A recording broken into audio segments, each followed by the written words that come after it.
La pregunta es, ¿qué tanto consideramos a las personas con discapacidad en nuestro día a día? La neta.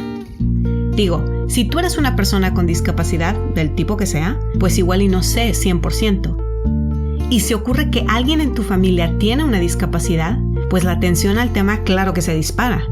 Pero, ¿y si no? Son millones de personas en México que viven con una limitante. Y si eso no fuera suficiente para que hablemos del tema, déjate volteo la tortilla. Si cachas que todos tus amigos, tu hija, tu hijo, tus papás, tú, yo, todos somos personas con discapacidad en potencia. A ver, revisemos esto. ¿Buscamos en nuestras escuelas, en el trabajo, en la oficina, en tu vecindario, facilitar la movilidad de ellos o incluir sus perspectivas? No, ¿verdad? Ok. Ya sé, consumimos su contenido mediático, producido por ellos, que nos cuenten sus historias. No, tampoco, ¿verdad? Digo, fuera del morro del Game of Thrones, no, ok. De jodido, todos los mexicanos sabemos decir hola, ¿qué tal? Adiós, algo en lenguaje manual. ¿No? ¿Tampoco? O sea, no podemos decir que salimos adelante si la mitad de nosotros y nosotras se queda atrás. Esa es María Ángel. Capaz, franca, hilarante. O sea, en mexicano, chingona, chida y dicharachera. Además, ella es experta en el tema. Olvidé mencionar que soy fundadora del movimiento Mujeres Mexicanas con Discapacidad y hemos estado creando contenidos y hemos ido creciendo poco a poco la red de mujeres con discapacidad que quieran compartir algo, que quieran ser parte de la comunidad. Estamos en Facebook, en Instagram y en Twitter como Mujeres Mexicanas con Discapacidad. ¿Quién mejor para darnos una introducción al tema, no creen? Que yo ya te digo, a mí me parece muy lógico que estemos ok con el combo básico. Ya sabes, con el, pues deja que pase la silla de ruedas primero. Y que pensemos que con eso ya estamos a toda madre. No. Esto no es suficiente. Cuasi feministas, hoy vamos a conversar sobre la discapacidad.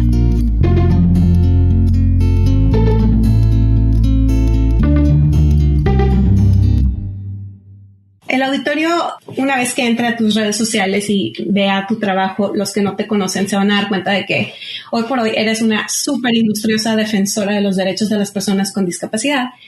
Pero a mí me encantaría que nos des un viaje al comienzo. ¿Cómo fue tu infancia? ¿Quiénes han sido tus influencias? ¿Cómo empezó todo? Bueno, irnos a la infancia. Yo creo firmemente que nuestro poder como personas, especialmente como mujeres, el poder de nuestra historia es enorme. En mi caso, yo soy mexicana, yo nací en Monterrey, en una familia de 5 personas. Mi papá Jorge, mi mamá Ángeles, mi hermano Jorge y mi hermano más pequeño Emiliano. Si soy súper sincera, siempre, digo, esto me di cuenta mucho más grande, ¿no? Pero siempre tuve privilegio. Me tocó tener la oportunidad de que mis papás estudiaron y tuvieron oportunidades y pudieron darnos oportunidades de tener, por lo menos de tener luz, agua, gas todos los días en mi casa, ¿no? Estudiar en escuelas privadas con beca, pero a final de cuentas estudiar. Y bueno, entonces yo nazco en esa familia, spoiler alert, pero yo soy una persona con una discapacidad motriz, pero yo no nací con una discapacidad. Siempre fui muy soñadora, me encantaba todo lo que tuviera que hacer con el arte, el teatro, me encantaba estar en teatro, baile, hacía todo tipo de deportes, desde básquetbol, natación, fui porrista y era la típica que estaba hasta arriba de la pirámide. Bueno, no me paraba. Y si a mí de chiquita me preguntabas qué quería hacer de grande, yo contestaba 3 cosas. La primera, yo quería ser bailarina. La segunda era ser diseñadora de moda. Me encantaba también todo lo que tiene que ver con el diseño. Y la tercera era ser Miss Universo. Ese era mi plan de carrera. Yo juraba, no. Ustedes no lo están viendo, pero yo sí. Y María Ángel tiene una presencia, un cabello, unos ojazos. O sea, no manches. Es muy interesante porque al día de hoy eso todavía lo traigo. Y hay una evolución en el tema de la belleza, en el tema de los cuerpos, en toda mi historia, ¿no? Y cómo tú es que te sientes bella o no. Entonces, cuando yo tenía 13 años, nos vamos a vivir a la Ciudad de México. Hubo un momento de la vida donde mi papá, de tenerlo todo, por así decirlo, no casa propia y demás, llega una crisis muy importante en los 90s y se pierde todo. Mi mamá en ese entonces había acabado de dejar de trabajar. Mi papá, el único trabajo que puede conseguir, se va a Ciudad de México. Después de un rato de él, nos vamos ya a vivir con él, ya toda la familia Ciudad de México. Entonces ahí también cambia mi perspectiva de vida porque a veces vivimos en una burbuja, ¿no? Y es interesante cuando te mudas de ciudad o de contexto, empiezas a entender muchas otras cosas, ¿no? Y yo de vivir en una casa propia nuestra, vivíamos en un microdepa chiquitititititito. Seguimos teniendo la oportunidad de estudiar en escuelas privadas por la beca que teníamos, ¿no? Porque le echábamos muchas ganas y yo siempre fui, bueno, eso es algo muy importante de mí. Siempre estaba en el cuadro de honor y era muy competitiva, pero conmigo misma. Mis hermanos sacaban 80 y les hacían fiesta, ¿no? Y si yo sacaba 98 o era el segundo lugar en clase, yo me enojaba mucho. Me daba mucho coraje. Y decía, mamá, y nadie te obligaba a ser así. O sea, nadie te exigía a ti nada. O sea, siempre fui así porque me gustaba aprender. Siempre fui como muy curiosa, ¿no? Y bueno, y entonces a los 13, ahí empieza uno de los primeros cambios muy importantes de mi vida, ¿no?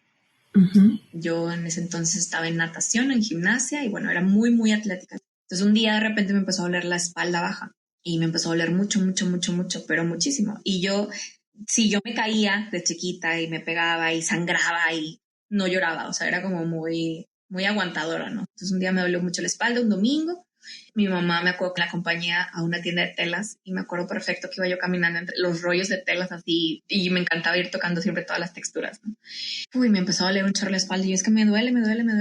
Total, regresamos a la casa y estaba hecha bola en el piso y yo, es que me duele mucho, ¿no? Entonces deciden llevarme al hospital. Entonces fuimos a urgencias y el doctor dice, no sé qué, señora, lo que pasa es que a su hija no le ha bajado. Entonces, como ya le va a bajar, seguramente es por eso. Son los dolores naturales a veces, etcétera. Vamos a darle estas pastillas fuertecitas y... O sea, al día siguiente yo tenía examen bimestral en la escuela. Mi mamá dijo, no, pues no vas a ir para que descanses del dolor. Y yo, no, ¿cómo no voy a ir?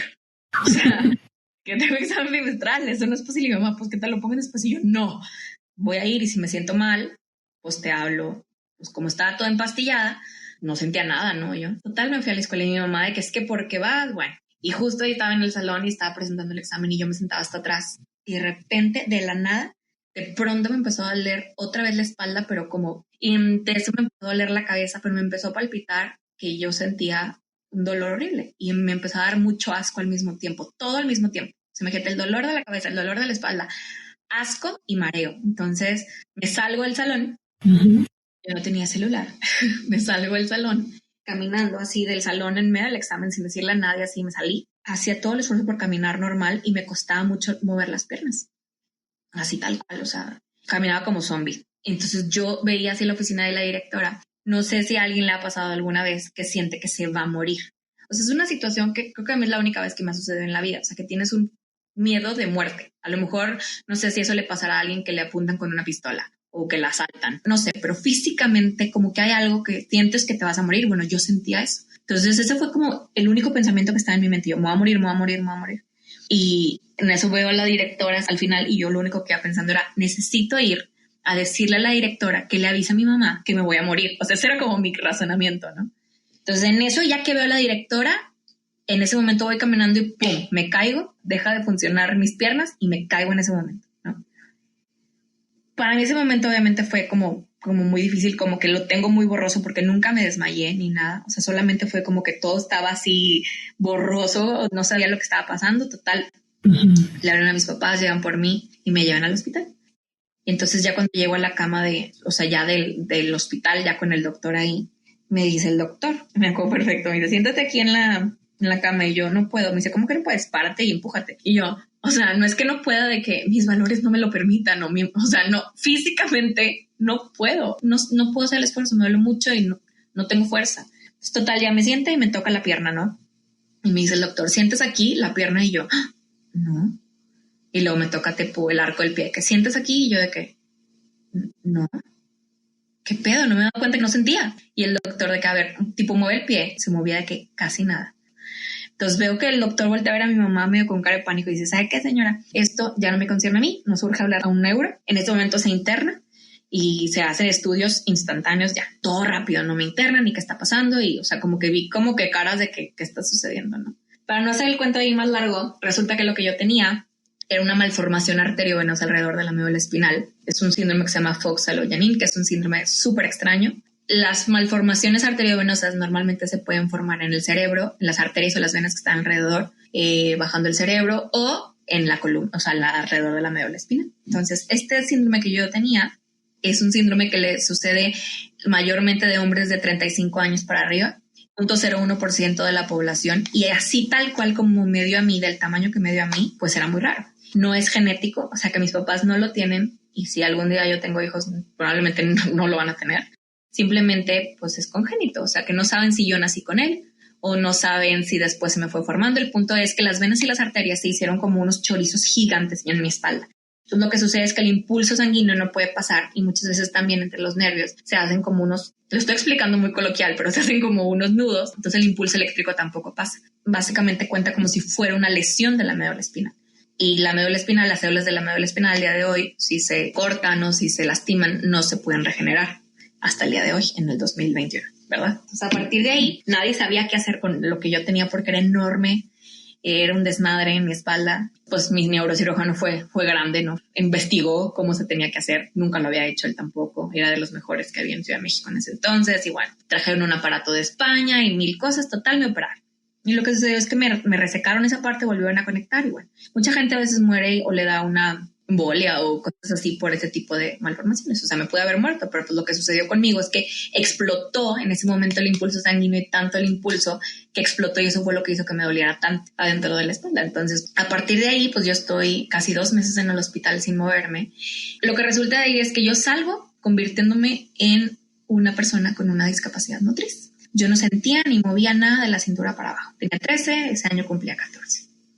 Entonces, solamente mis primeras impresiones ahí fueron 2 meses de muchísimo dolor, mucho dolor todos los días en la columna, o sea, mucho, ¿no? Y además tenía el corazón roto. Yo que creía mucho en Dios, ¿no?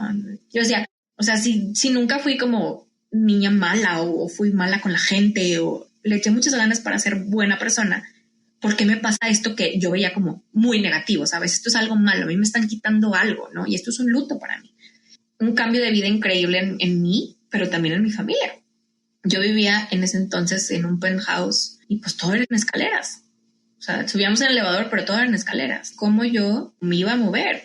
¿Quién me iba a ayudar a bañarme? Yo no podía bañarme sola. En ese entonces yo utilizaba un pañal porque no sentía nada, ¿no? O sea, imagínate cómo fue mi vida y luego regresar a la escuela en una silla de ruedas.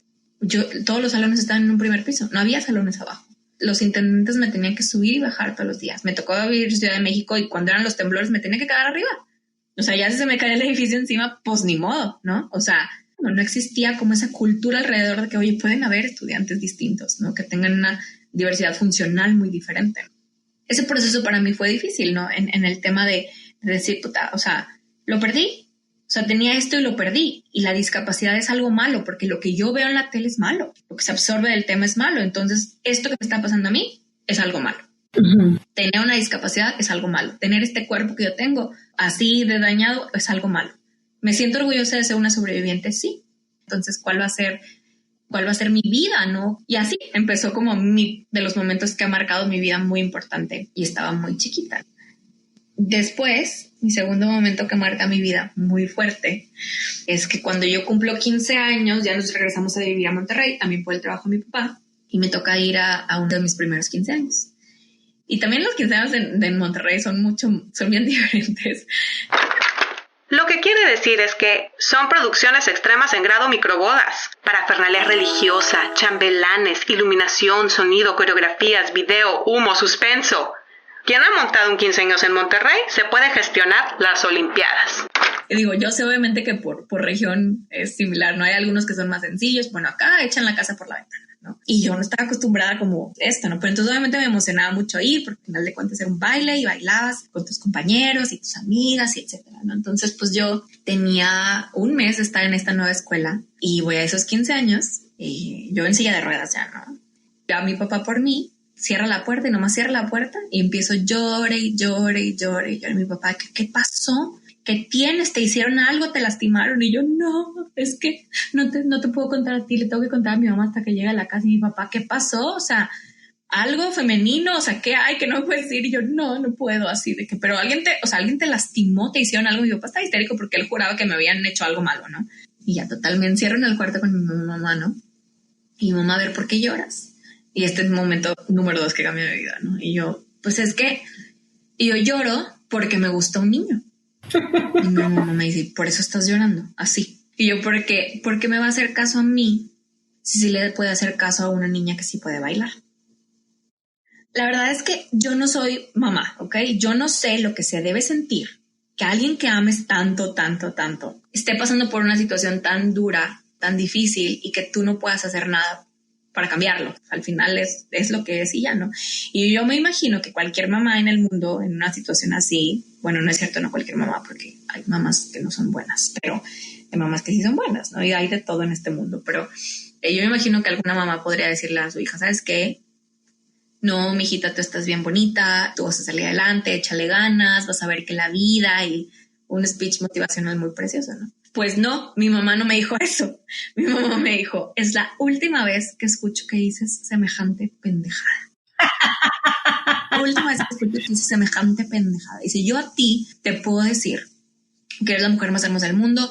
Yo a ti te puedo decir que tú puedes ser presidenta, astronauta, Miss Universo. Dije, lo que tú quieras ser en la vida, yo te lo puedo decir y yo lo puedo creer por ti, ¿no? Y tu papá y yo lo podemos creer por ti. Y tus hermanos y tu papá y yo hemos hecho un trabajo enorme para adaptarnos como familia y que tú salgas adelante, etcétera. Dice, pero si tú crees que tú vales por un par de piernas, o ese es el valor que tú le estás dando a tus piernas, que son perfectas como deben de ser, dice, mira, si no te lo tienes, que no te pele, porque ¿quién quiere estar con alguien que se tiene lástima a sí misma? ¡Qué hueva! Y yo... Soy fans de tu mamá. ¡Qué ovarios de mujer! ¡Wow! Tenía 15 años. Obviamente ella dice que después se metió al baño a llorar, o sea, encerrada a llorar, porque pues a ella le dolía mucho que a mí me doliera tanto, ¿sabes? Un momento cambió mi vida para siempre, porque ahí yo me di cuenta también del privilegio de tener los papás que yo tenía y el contexto familiar que yo tenía, que me daban la oportunidad de salir adelante. Yo pienso en personas con discapacidad en México o en Latinoamérica, o etcétera. Sabemos que el concepto de discapacidad, y ahorita ahondaremos en eso posterior, pero es un tema negativo y no todas las familias tienen la educación o tienen la visión de la positividad en la identidad de la discapacidad de la persona. Entonces mis papás pues siempre tuvieron esa visión muy positiva y muy adelantada, ¿no?, a la visión. Y eso para mí hizo que cambiara mucho mi rutina y mi modo de ver la vida. Ese speech tan importante, yo siempre se lo digo a mi mamá, porque al final, fun fact, ese niño fue mi novio. Pero fue muy importante para mí porque fue como el definir de que, claro, o sea, y él, o sea, porque yo asumía por él también, ¿no? Pues sí, y si no quería, pues chingue su madre. Y si sí quería, qué padre, ¿no? Ser mi novio, lo que sea.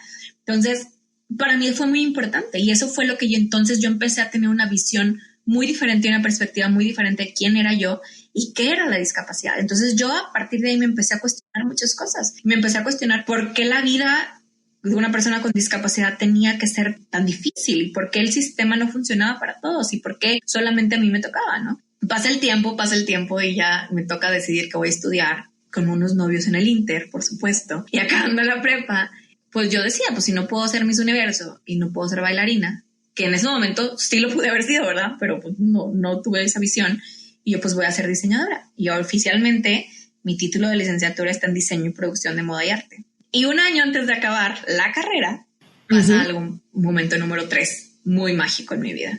Ese momento número 3 es que para mí la música siempre ha sido algo muy importante. Amo la música con todo mi ser, ¿no? Entonces una de mis bandas favoritas es The Killers. Y siempre digo que voy a escribir un libro que se llama How the Killers Changed My Life. O sea, cómo los Killers cambiaron mi vida. Porque a pesar de que yo había tenido como estos pequeños despertares, ¿no?, en mi proceso, vienen The Killers de Monterrey y total yo los quiero ir a ver y resulta que donde yo quiero pagar, porque yo había ahorrado todo mi dinero para poderlos ver hasta el frente, ¿no? Así que me escupiera Brandon Flowers. Entonces resulta que los lugares de discapacidad primero no los podía comprar en línea, ¿no? Entonces tenía que ir ahí, entonces voy ahí. Y me dicen, no, es que los lugares de discapacitados están ahí arriba. Y yo, ¿cómo? Y yo, no, señor, pero yo tengo más dinero que esos lugares, quiero estar hasta adelante.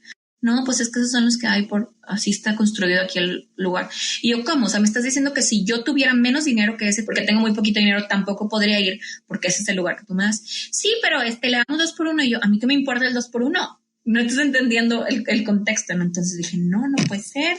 Moví cielo, mar y tierra. Entonces en ese momento yo estaba haciendo mi tesis, que de hecho mi tesis está muy enfocada obviamente al tema de la moda, pero con grupos, minorías, cómo aseguramos de dar capacidad económica a las mujeres migrantes en el estado de Nuevo León, indígenas, no indígenas, con discapacidad, etc. Estaba trabajando en esto y le estaba platicando a mi maestro de tesis y yo, no, es que no se vale. Y ya me fijé en la Convención de los Derechos de las Personas con Discapacidad, que tiene bien poquito tiempo de existir. Y me dice el profesor jugando, y ay, María Ángel, ya, pues ya, ahora le debería ser diputada. No pasa ni 2 días y a mi papá le llega a través del trabajo la convocatoria del Congreso del Estado del Parlamento Juvenil. Tú te inscribías y hace cuenta que eras diputado fake por 3 días, ¿no? Hacías un ejercicio político cívico y tenías que hacer un ensayo para quedar. Dije, de aquí soy. Me lo da mi papá y yo, sí. Entonces hice un ensayo sobre los derechos de la comunidad con discapacidad, pero eso a partir del tema de la música, ¿no? Entonces para mí eso fue como, claro, o sea, son esas pequeñitas cosas que a veces pues decimos, sí, el acceso a la salud, a la educación, oye, pero la recreación, si eso era lo que iba a ser como esa chispa en mí, ¿no? Que era, me daban donde más me dolía el tema de la música, ¿no? Pues resulta que gané con mi ensayo y me tocó ser diputada por 3 días en el Parlamento Juvenil. Entonces llego al Parlamento, entonces imagínate que eran puros estudiantes de ciencias políticas, de derecho, y yo de que modas, Legally Blonde, pero en brunette. En silla de ruedas. Total, de que tenías que hacer un proyecto, una propuesta, etcétera, y al final tu propuesta podría empezarse a hacer como propuesta de ley y demás. Resulta que cuando todos hablaban, pues todos hablaban y de que todo el mundo en el celular y nadie pelaba y así. Y a mí eso me encabronaba y decía, ¿cómo? Como los diputados de la vida real, o sea, así, estamos imitándolos tal cual. Y cuando me toca hablar a mí, como estaba arriba los curules, me tenían que cargar y bajar. Entonces, pues todo el mundo se dio cuenta de quién yo era, ¿no? O sea, esa fue mi ventaja competitiva, ¿no? Que aquí sube la niña, baja la niña. Cuando empiezo a hablar, y todos así, callados, poniéndome atención, y yo, ¿qué traigo, güey? ¿Un frijol en el diente? ¿Qué es? La gente me está viendo fijamente, o sea, podías escuchar un alfiler. Sigo hablando y la gente volteándome a ver así súper atenta, y yo, ¿qué pedo? A nadie le estaban poniendo, o sea, yo estaba como muy, ¿qué está pasando? Al final terminé de hablar y todo el mundo se paró a aplaudir. Ese es el momento número 3 que yo decía, madres, güey, la gente me escucha. Y no un como, oh, wow, soy una chingona. No, sino como un, madres, güey, la gente me escucha y tengo una responsabilidad bien grande, güey. Y si yo te he tenido este privilegio de estar aquí y si toda la vida me ha traído tener este privilegio, mucha gente nunca jamás va a tener un micrófono enfrente para decir qué es lo que está sucediendo en su vida como persona con discapacidad ni levantar la voz por sus injusticias. Tú lo tienes y te están poniendo atención, úsalo. Ahí es donde me di cuenta, un año antes de graduarme, que a pesar de que amo el tema del diseño de modas y el arte, para mí es una locura. Decidí que quería dedicarme obviamente a los temas de diversidad e inclusión y de derechos de la comunidad con discapacidad y de otros grupos históricamente discriminados, porque para mí esto había llenado mi corazón como nunca y mi vida me había traído hasta este momento. Eso no significa que todas las personas con discapacidad tengan que hacer esa chamba, pero yo, María Ángel, lo decidí. Yo dije, yo quiero esto. El mundo es un desmadre, o sea, que solo las decisiones las toman gente que tiene mucho poder y que aquí estamos nosotros echándole ganitas. No, ¿qué tanto puedo hacer yo por ahí, no? Y a partir de ahí entonces como empieza mi carrera oficialmente y mi primer trabajo fue en el Congreso del Estado, trabajando con una diputada. Y a partir de ahí es como se ha desarrollado mi carrera hasta el día de hoy, que eso fue ya hace 12 años. Entonces pues ya en estas andamos, ¿no? Y al día de hoy pues eso es lo que hago. Yo observé por muchos años a mi mamá hacer y deshacer para que mi hermano pudiera participar en la sociedad. Desde es que no hay aceras adecuadas para sillas de ruedas, hasta tener que educar a gente ignorante que le preguntaba a mi mamá si la condición de mi hermano era contagiosa. Las personas típicas son lo normal, por lo tanto son lo correcto, y todo lo que no es parte de este grupo, tienes 2 sopas. O te adaptas a cómo te cueste, o te excluyen. ¿Puedes explicarnos con más profundidad qué exactamente es el capacitismo? O sea, ¿cómo lo has vivido? Claro, pues básicamente es esto que dijiste. El capacitismo es toda esta discriminación del sistema, o sea, no esta discriminación del día a día, no. Es todo un sistema que discrimina a la comunidad con discapacidad porque todo lo que se crea, todo lo que se diseña, todo lo que se hace, y me refiero a todo, o sea, desde un programa de tele hasta una política pública, hasta un proyecto en una empresa, todo lo que se crea basados en una mayoría normativa. Y la mayoría normativa es la gente que al parecer tiene, entre comillas, todas sus capacidades. Nosotros en México, las personas con discapacidad somos una minoría, pero somos una minoría que se estima que somos alrededor de hasta 14 millones de personas que pudieran tener una limitante. En este sistema que vivimos es un sistema muy, muy desigual porque cuando produces significa que tienes valor. Y cuando no produces, pues no tienes valor. Es un tema que venimos arrastrando desde hace siglos, literalmente, desde los 1800, si no es que incluso antes, sobre la concepción de la discapacidad y de los derechos humanos y de la persona. Entonces, este capacitismo es esta exclusión tal cual de la persona en todos sentidos. Desde el momento que yo construyo algo con escaleras y que no hay, o que hago la rampa pero está por atrás, desde ahí estoy siendo capacitista porque simplemente estoy considerando solo una mayoría. O sea, lo que me estás diciendo es, me vale madres tú. O sea, tú no eres mayoría, entonces tú no vas a ser rentable para mí. Entonces no me importa, no me importas. X, no me importa tu dinero, no me importa tu presencia, no me importas. Y algo que venimos arrastrando, te digo, es de que, si te digo en los 1800, estaba ok la esterilización forzada en personas con discapacidad porque se creía contagiosa. Estaba ok que se encerrara a la comunidad con discapacidad. Si nos adelantamos un poquito hasta 1945, la Segunda Guerra Mundial, murieron obviamente muchísima comunidad judía, muchísima comunidad negra, pero también en el Inter hubo un proyecto especial de Hitler, Underground, y que luego fue muy conocido, para asesinar a la comunidad con discapacidad porque no eran suficientes, están rotos, están incompletos, o sea, no eran el humano ideal, y mataron a 145,000 personas con discapacidad. O sea, si yo hubiera vivido en 1945 en Alemania, a mí me hubieran matado, pero me tocó nacer a finales de los 80s en México, entonces me fue bien.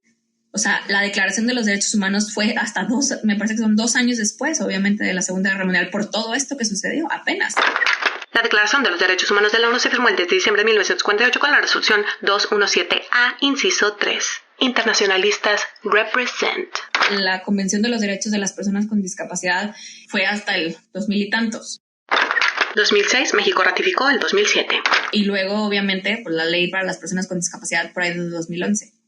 O sea, la oficial. O sea, no tiene tanto tiempo que hemos estado trabajando en la lucha de los derechos por la comunidad con discapacidad de manera como en la estructura de lo legal, ¿no? Y la estructura de los países y las convenciones que hemos firmado de manera internacional, y cualquier tratado internacional tiene valor constitucional en México. Pero al día de hoy, a pesar de todo eso, seguimos viviendo en un sistema capacitista en donde, si yo me pongo a ver la novela, siguen habiendo personajes, y esto fue el año pasado, o sea, literal, yo vi una novela en la escena perfecta donde un chavo se queda sin caminar y la mamá le dice cosas como, pero ¿por qué a ti si tú eres muy buena persona? Uh-huh. O los protagonistas se curan al final, tienen una discapacidad y se curan y ya pueden ser felices. O al final el malo de la novela se queda sin ver o sin caminar, o se quedan como con alguna malformación en la cara, ¿no?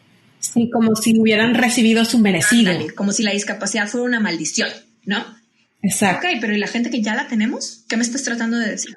Te ponen encabezados como, supo superar su discapacidad. Espérame, la discapacidad no se supera, se vive y así se acabó. O los pobres discapacitados, como así se ha referido nuestro presidente, porque lo ha hecho. Esta visión capacitista y esta narrativa, eso acaba repercutiendo en la política pública. Al día de hoy, la única política pública sobre discapacidad a nivel federal que tenemos es un tema de un dinero que se da a las personas con discapacidad en una tarjeta y que no se les da a todas, que es totalmente asistencialista. Son como 2,000 pesos bimestrales, una cosa así. Uh-huh. Que estoy diciendo que esté mal, porque hay gente que obviamente sin esa tarjeta, porque no puede trabajar ni estudiar, pues no alarma, ¿verdad? Pero esa tarjeta tampoco va a hacer que tengamos educación accesible, educación inclusiva para todos. Esa tarjeta no va a hacer que no sigan muriendo mujeres con discapacidad en temas de violencia de género o feminicidios, ¿verdad? Esa tarjeta no va a hacer que tengamos más numeral que nos ayude a entender a la comunidad con discapacidad. Esa tarjeta no va a hacer que no se nos siga rechazando en las empresas, ¿no? Para conseguir trabajo. Tener todas tus capacidades, con comillas, uh-huh, no es garantía de que seas una persona productiva o una persona buena. O sea, tú puedes tener todas tus capacidades y ser una persona increíblemente floja que no le da nada al Producto Interno Bruto de México. Y sabes que todo está en el tema de los liderazgos. O sea, al final, ¿quién toma las decisiones en este país? En su mayoría son hombres. O sea, la mayoría de las posiciones de CEOs, directores, presidente, gabinete, diputado, en su mayoría son hombres. O sea, eso habla obviamente de que una falta de diversidad de visiones. El lema de la Convención de los Derechos de las Personas con Discapacidad para mí es importantísimo y poderosísimo, y dice, nada sobre nosotros sin nosotros. O sea, no puedes hacer nada sobre la comunidad con discapacidad sin la comunidad con discapacidad. Es como uh-huh, cuando que se hizo un meme, porque en realidad sobre una foto donde decía de que semana o mes de la lactancia materna y eran puros vatos en el panel. De que ustedes qué van a decir. Obviamente estaban ahí porque eran los que lideraban de las áreas del gobierno que se iban a encargar de eso. A ver, o sea, si van a hablar del tema, pues necesitas que tengan las mujeres para que te vengan a decir qué es lo que viven, qué es lo que pasa, qué es lo que sienten, qué es lo que se necesita. Lo mismo con la comunidad con discapacidad. Es un tema de orgullo de discapacidad. Y no es que sea un orgullo de que, ay, qué padre, no puedo caminar, qué orgullo no poder caminar, o qué orgullo no poder ver o no escuchar. Aunque pues sí podría ser así, pero es un tema del orgullo de pertenecer a esta comunidad simplemente por ser.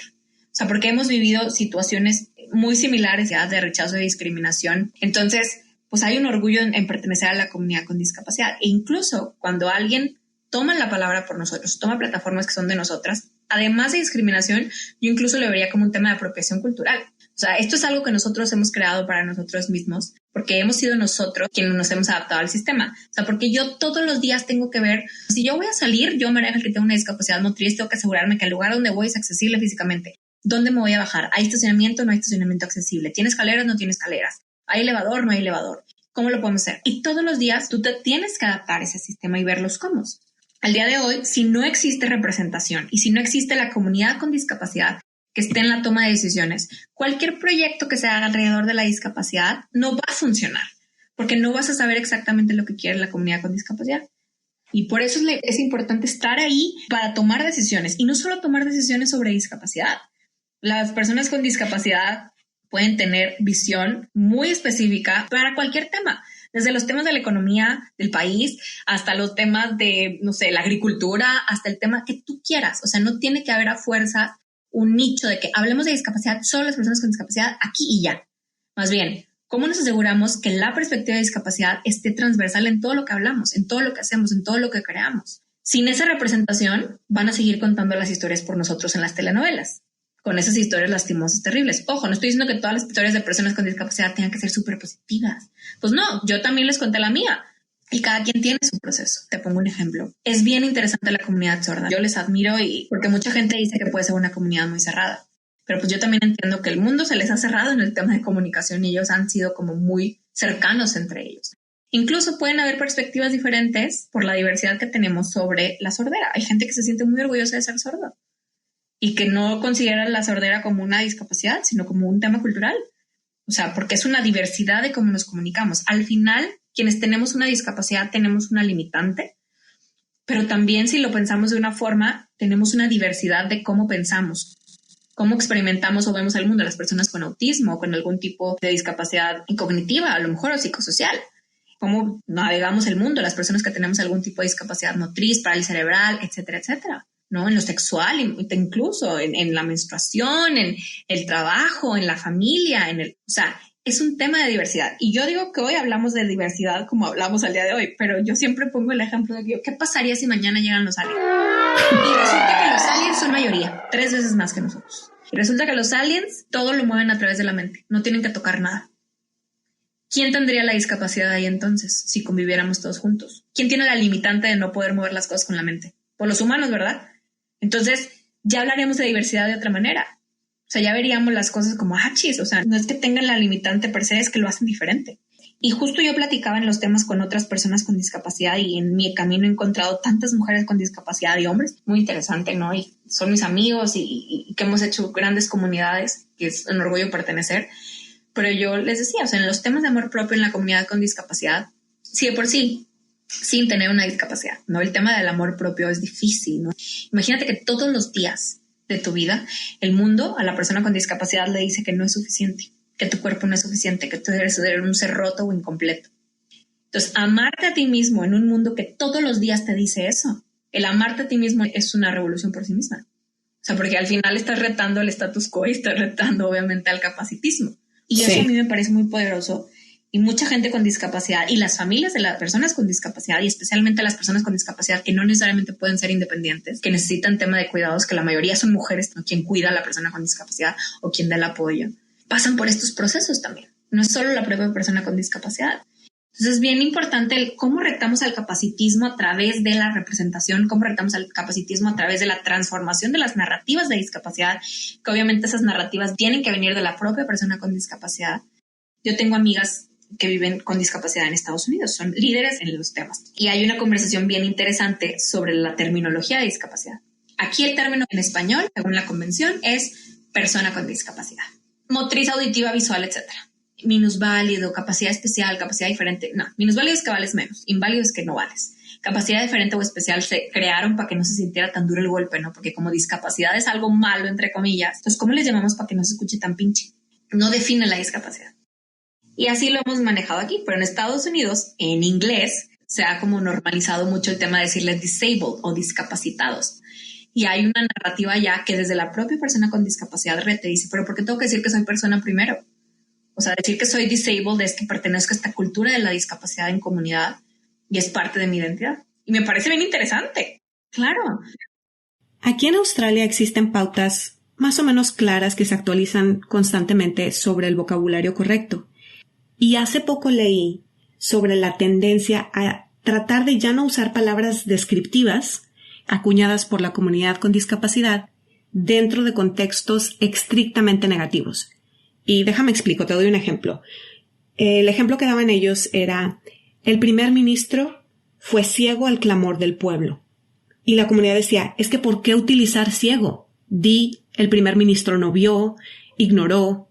Y yo sé que habrá gente que diga, ay, o sea, espérame, es como decir, tu cara brilla como el sol. Pues claro que no brilla como el sol, o sea, estoy hablando de una manera metafórica, es una analogía. Sin embargo, más y más se admite que la pauta la debe marcar la misma comunidad con la limitante. Así y es. Para ser honesta, yo soy sensible al tema precisamente por mi hermano David. Y leyendo esto me di cuenta que incluso yo, tratando de ser cuidadosa, no estoy completamente consciente o no siempre considero la experiencia de aquellos que tienen una discapacidad. Sí, totalmente de acuerdo. Es que es eso. Hay que escuchar a la persona con discapacidad. Al final, quien está viviendo esta experiencia de vivir con una discapacidad, ¿no? Es la propia persona. Y obviamente alrededor su familia, aliados, amigos, etcétera. Pero es, ¿cómo les escuchamos? Qué padre, María, que seas la voz de las personas con discapacidad. No. Te voy a decir por qué no. Porque yo no sé lo que vive una mujer ciega porque yo no soy ciega. Entonces, ¿cómo voy a ser la voz? O sea, no existe una sola historia de discapacidad. Por eso es tan importante escucharlas, porque así como tú me platicas esto de en Australia, yo te platico de mis amigas en Estados Unidos, en España la gente está llamándole mucho diversidad funcional, ¿no? Pero sí. creo que aquí lo más importante es que tenemos que aprender a deconstruir y deconstruir las ideas que tenemos sobre todos los temas. A mí me pasa mucho que me dicen, oye, es que fíjate que en el lenguaje inclusivo, en el lenguaje incluyente, ya uno no puede decir nada porque todo el mundo se ofende, ¿no? Antes era más fácil, sí, era más fácil, y porque aceptabas y agachabas la cabeza, porque si eres parte del grupo oprimido, pues así es como es, ¿verdad? Pero al día de hoy, ¿qué crees? Tenemos todas estas herramientas que nos hacen conocer cómo piensan las personas de otro país, otra condición, otra visión, otra identidad, otra orientación, diferente a ti. Y tenemos las herramientas de comunicación de poder expresar estos temas, mientras obviamente no cruce la línea del discurso de odio, ¿verdad? Bueno, hace años que en México se defendió muchísimo el gritar puto en los partidos de fútbol y que la gente decía, pero es que es la tradición. Y es algo cultural. Exacto. Y yo decía, a ver, México es todavía un país donde siguen habiendo crímenes de pasión contra la comunidad LGBT. O sea, ¿de qué me hablas? Estás utilizando la palabra puto como sinónimo de cobarde. Estás agachando a alguien con la palabra puto. ¿Agachando? ¿Really? Quisiste decir humillando. ¡Qué oso! ¡Qué pinche oso para ti! Tú te sientes bien chingón en el estadio gritando esto cuando no sabes cuál es la condición de las personas alrededor tuyo. Y sabes que, y parte mucho de la empatía. O sea, el decir, a ver, yo, pero ¿por qué me vas a quitar a mí mi palabra puto? Sí, es bien padre decirla y es algo cultural, pero es importante el de construir desde la empatía y decir, a ver, espérame, ¿por qué es que me están diciendo que está mal puto? O sea, a ver, déjame lo pienso. Tú, persona de la comunidad LGBT, explícame. A ver, ¿dónde está tu corazón ahí? ¿Qué estás sintiendo en ese momento cuando pasa? ¿A ti te ofende, no te ofende? Pero, ok, ¿y cuál es la historia alrededor de ello? Ya entendí. Claro, entonces entiendo que el hablar de puto es decir que puto es algo malo. Entonces te estoy tratando de ofender al contrincante diciéndole que es gay o puto o lo que sea. Entonces te estoy dando una perspectiva negativa de quién tú eres. Ok. Pero es meternos en nuestro cerebro y empezar a analizar lo que hacemos y lo que decimos y nuestros comportamientos. Si es que mi familia lo hizo así, tal vez yo ya no lo quiero hacer así. Yo tengo una amiga que es vegana y decía, o sea, mi familia toda la vida ha sido de carne, y que yo fuera vegana fue un sacrilegio y más en Monterrey, ¿no? De que cómo es posible que no vas a comer carne. Te das de cuenta que les dije, chinguen su madre la historia de mi familia. Te das cuenta, ¿no? Dice, pero para mí fue diferente. Dice, no significa que no amara la carne, es deliciosa. Dice, pero no, yo no estaba de acuerdo en la manera en cómo se hacen las cosas. Si las cosas las hiciéramos diferentes, con un respeto al animal, a lo mejor.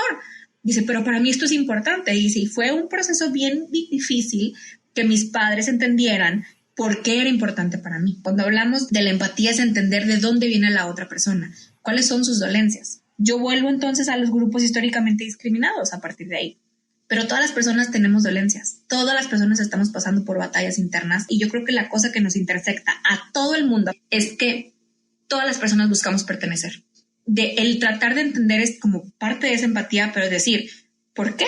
¿Por qué la gente vivimos esto? ¿Por qué estamos ok con que sigan habiendo discriminaciones de la comunidad LGBT? ¿Por qué estamos ok y hay silencios institucionales en los temas de los feminicidios en México? ¿Por qué estamos ok viendo que se está destruyendo nuestra flora y nuestra fauna y estamos ok, ¿no? Y tenemos esos silencios institucionales y personales a veces también, porque no me meto en pedos. Necesitamos empezar a despertar las mentes y los corazones, y más en el 2021, ¿no? Estamos en medio de una pandemia en donde tenemos que asegurarnos que las personas pertenezcan. María Ángel, ¿qué le dirías a alguien que nos está escuchando ahorita? Más que nada a las personas que no tienen discapacidad, que se han dado cuenta que pues les toca participar para mejorar nuestra sociedad. Yo lo que diría es que todos y todas estamos en el mismo barco. O sea, no es responsabilidad de la persona con discapacidad y no es responsabilidad de solo las personas que trabajan, es responsabilidad social en las empresas, de las activistas y las ONGs. Crear un mundo con igualdad de oportunidades, que no discrimina, donde la gente sienta que pertenece, donde las personas con discapacidad puedan sentirse orgullosas de quiénes son, con el cuerpo chueco, con como sea tu cuerpo, ¿no? Como sea tu manera de comunicarte, de las habilidades que tengas, etcétera, que te sientas bello, que te sientas que vales. Es una responsabilidad de todos y todas. Necesitamos seguir empujando narrativas positivas sobre las identidades de las personas y levantando la mano cuando vemos algo que no está ok. Desde decirle a alguien inválido o minusválido hasta cuando vemos violencias. Quienes trabajamos en esto, pues sí es una chamba, pero nosotros no podemos hacerlo solos y solas. Necesitamos que todas las personas hagan como esa chispa o ese clic y empiecen cuestionándose sus sesgos y sus privilegios. Porque al final pues estamos un ratito nomás aquí, ¿no? O sea, entonces en el ratito que estamos aquí, pues cómo asegurar la dignidad humana de la comunidad y las personas sobre todas las cosas, ¿no? Que creo que esa es la clave de todo, el tema de la dignidad humana.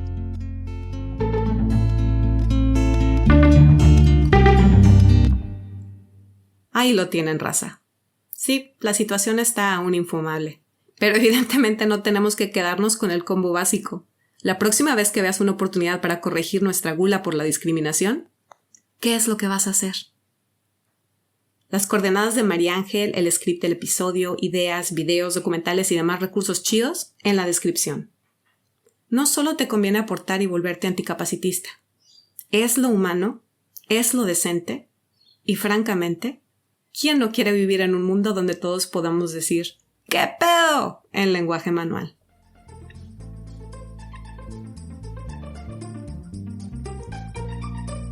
Cuasi Feminista es grabado en una plétora de cocinas, recámaras y oficinas alrededor del planeta.